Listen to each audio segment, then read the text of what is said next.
한 목소리로 봉독하겠습니다. 이스라엘 자손이 미디안으로 말미암아 여호와께 부르짖었으므로 여호와께서 이스라엘 자손에게 한 선지자를 보내시니 그가 그들에게 이르되 여호와께서 이같이 말씀하시기를 이스라엘의 하나님 내가 너희를 애굽에서 인도하여 내며 너희를 그 종자였던 집에서 나오게 하여 애굽 사람의 손과 너희를 학대하는 모든 자의 손에서 너희를 건져내고 그들을 너희 앞에서 쫓아내고 그 땅을 너희에게 주었으며 내가 또 너희에게 이르기를 나는 너희의 하나님 여호와이니 너희가 거주하는 아모리 사람의 땅의 신들을 두려워하지 말라 하였으나 너희가 내 목소리를 듣지 아니하였느니라 하셨다 하니라. 아멘. 오늘 우리가 읽은 이 본문에서 이스라엘은 7년간의 미디안의 공격을 겪은 후에야 여호와께 부르짖었습니다. 그들은 하나님께 무엇이라고 부르짖었을까? 하나님 너무 힘듭니까? 였을까? 아니면 하나님 어디 계십니까? 였을까? 어쨌든 미디안을 피하기 위해서 이스라엘 백성은 산에 웅덩이와 굴을 파서 그 안으로도 피해보고 산성을 쌓아서 막아보기도 했지만 그 어떤 방법으로도 미디안을 피할 수 없었고 우리가 미디안을 피할 수 없다는 걸 깨닫고 하나님께 부르짖기까지 7년이라는 시간이 걸렸습니다. 그리고 그 부르짖음을 들으신 하나님께서 이스라엘에게 보내신 것은 선지자 한 사람이었습니다. 그들의 부르짖음을 들으시고 그들의 문제를 해결해 주시기 위해서 사사 기드온을 먼저 보내신 게 아니라 이름도 기록되지 않은 그 선지자 한 사람을 먼저 보내셨습니다. 그리고 너희가 왜 이렇게 되었는가에 대해서 먼저 하나님께서 말씀해 주셨습니다. 나는 너희에게 모든 것을 주었고 너희에게 말하였는데 너희가 내 목소리를 듣지 않았다. 그리고 그 결과가 지금 너희가 겪고 있는 바로 이 어려움이다 하는 것을 먼저 깨닫게 하셨습니다. 하나님께서는 애굽에서 이스라엘의 부르짖음을 들으시고 그들을 인도해서 약속의 땅으로 인도하셨습니다. 그리고 그 약속의 땅에서 우상을 섬기고 이방을 섬기던 민족을 쫓아내고 하나님의 섬기는 이스라엘 백성에게 그 땅을 주시면서 약속하신 모든 것을 허락하셨습니다. 그리고 그 사람의 땅의 신들, 즉 그 땅에 가나안 땅에 살고 있던 백성들이 섬기고 있던 신들을 두려워하지 말라라고 모세를 통해서 마지막까지 신신당부하셨던 말씀이 있었습니다. 하나님만 바라보고 하나님의 말씀을 믿고 믿음으로 선포하면서 그 땅에 믿음으로 살아가라 라고 하는 말씀이셨죠. 그러나 그들은 하나님이 아니라 이방신들이 부자가 되게 해주고 이방신들을 누군가를 섬기면 농사가 잘 되고 또 자녀를 많이 낳게 해줄 거라고 믿으면서 하나님이 아니라 그 이방신들을 경배하기 시작했습니다.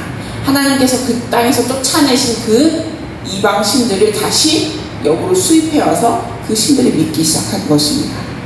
하나님은 불가능한 일이 없으시고 그 하나님께 기도해야 되는데 그게 아니라 하나님이 아닌 것들, 오히려 그것들이 하나님보다 더 위대해서 하나님께서 우리에게 약속하신 것을 주실 것이라고 하나님을 믿고 기도하는 게 아니라 하나님께서 약속하신 것들을 그 이방신들을 통해서 얻어내고자 했던 것입니다. 여기에서 기도하면 기도 응답이 잘 된대. 여기에 손을 얹고 기도하면 하나님이 더 잘 들어주신대. 그렇게 하나둘 더해진 것이 우상이 되는 것입니다.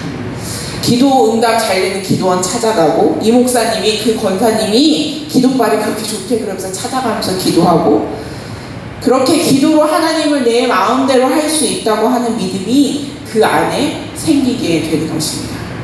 요즘 청소년들이 많이 찬양 집회에 없는 것 같지만 찬양 집회 가면 굉장히 많습니다.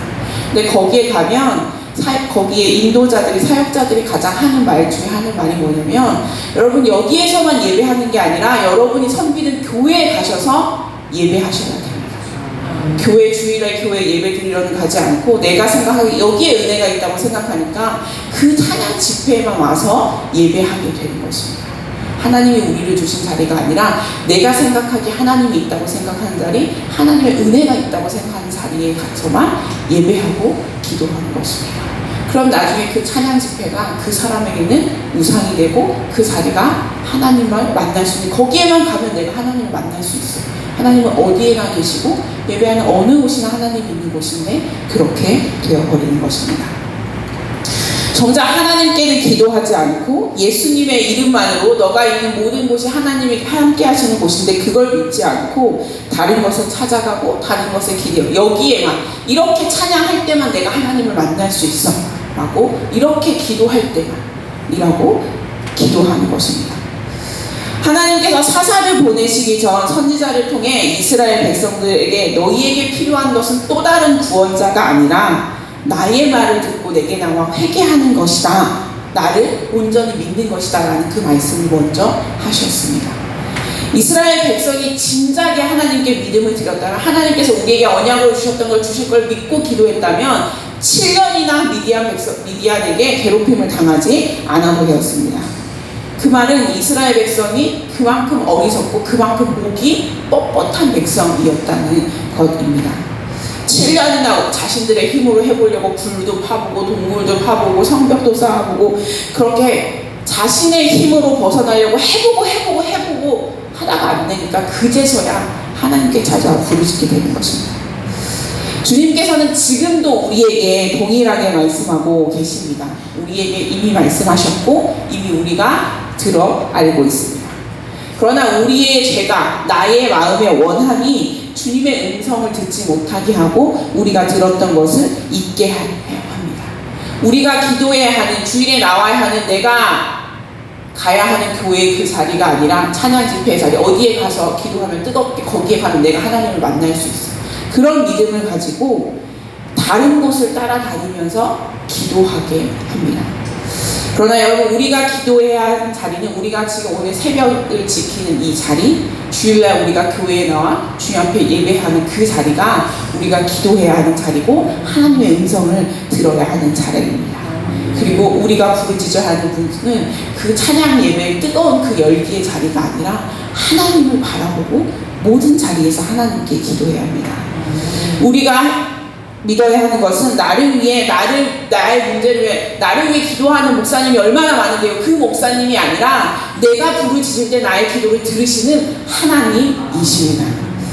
우리가 그 주님만을 바라보며 하나님의 목소리를 듣고 순종해서 다른 것이 아니라 여호와 하나님이 우리에게 약속하신 그것을 받을 수 있는 저와 여러분이 되시기를 주님의 이름으로 부탁을 드립니다.